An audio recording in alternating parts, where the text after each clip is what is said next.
Hi, Mark. I'm Doris. My student number is S04411031. I'm the freshman. The video title is Elora Hoarding Magical Houses Made of Bamboo. When I was 9 years old, my mom asked me what I would want my house to look like. And I drew this very mushroom, and then she actually built it. Laughter. I don't think I realized it was so unusual at the time, and maybe I still haven't, because I'm still designing houses. This is a 6-story bespoke home on the island of Bali. It's built almost entirely from bamboo. The living room overlooks the valley from the 4th floor. You enter the house by bridge. It can get hot in the tropics, so we make big coving roofs to catch the breeze. But some rooms have tall windows to keep the air conditioning in and the bugs out. This room will leave open. We made an air conditioner, tandy bed, and one client wanted a TV room in the corner of her living room. Boxing off an area with tall walls just didn't feel right, so instead we made this giant woven part. Now we do have all the necessary luxuries, like bathrooms.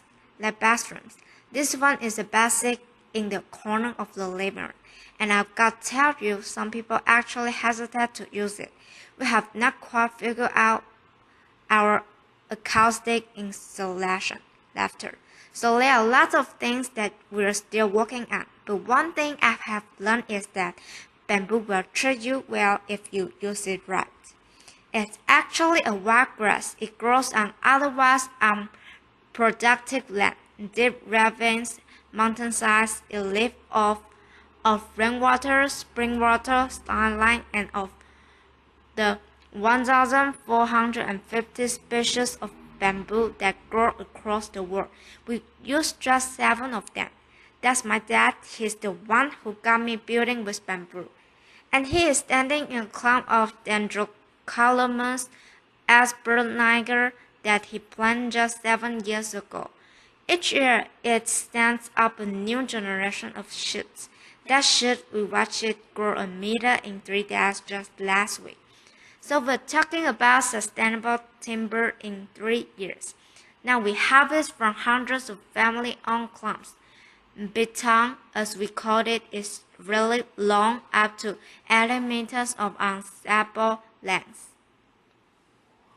Try getting that truck down the mountain, and it's strong.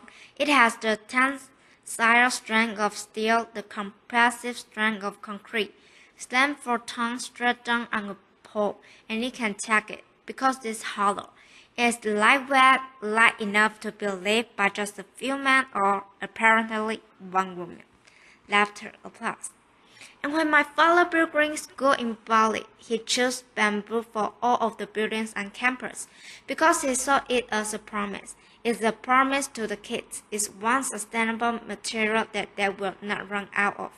And when I first saw these structures under construction about 6 years ago, I just thought this makes perfect sense. It is growing all around us. It's strong. It's elegant. It's earthquake resistant. Why hasn't this happened sooner, and what can we do with it next? So along with some of the original builders of Green School, I found Ibuku. Ibu means mother and Ku means mine, so it represents my mother earth. And at Ibuku, we are a team of artisans, architects, and designers. And what we're doing together is creating a new way of building. Over the past 5 years together, we have built over 50 unique structures, most of them in Bali.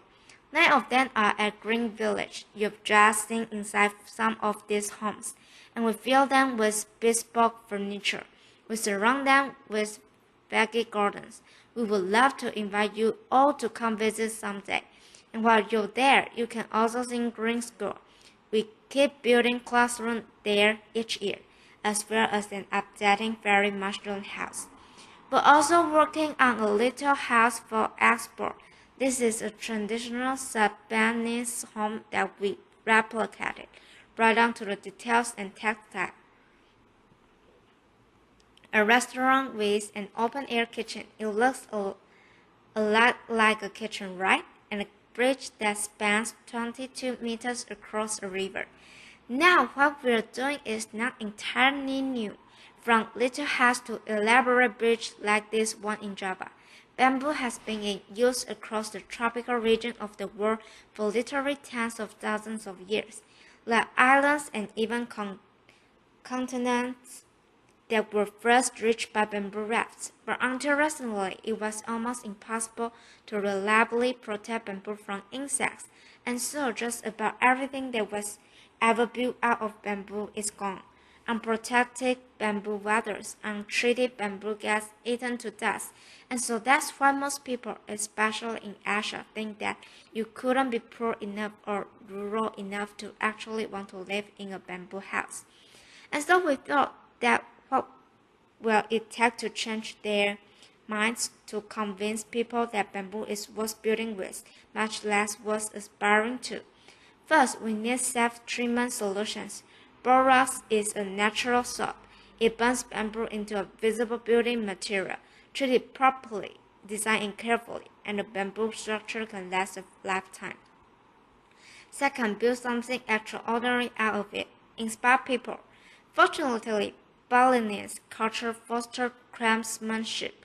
It values the artisan, so combine those with the other virtuous outliers from new generation of locally trained architects and designers and engineers, and always remember that you are designing for curving, timbering, hollow poles.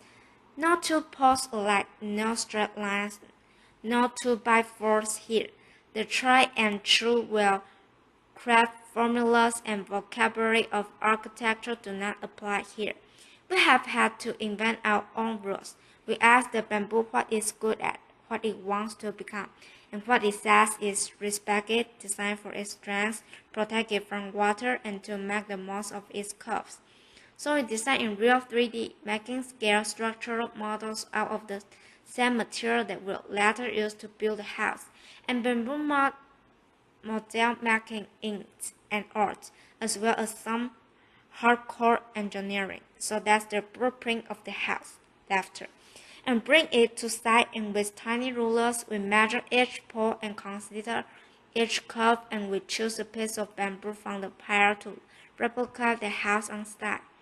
When it comes down to the details, we consider everything. Why are doors so often rectangular? Why not round? How could you make a door better? Well, it's hinges battle with gravity, and gravity will always win in the end.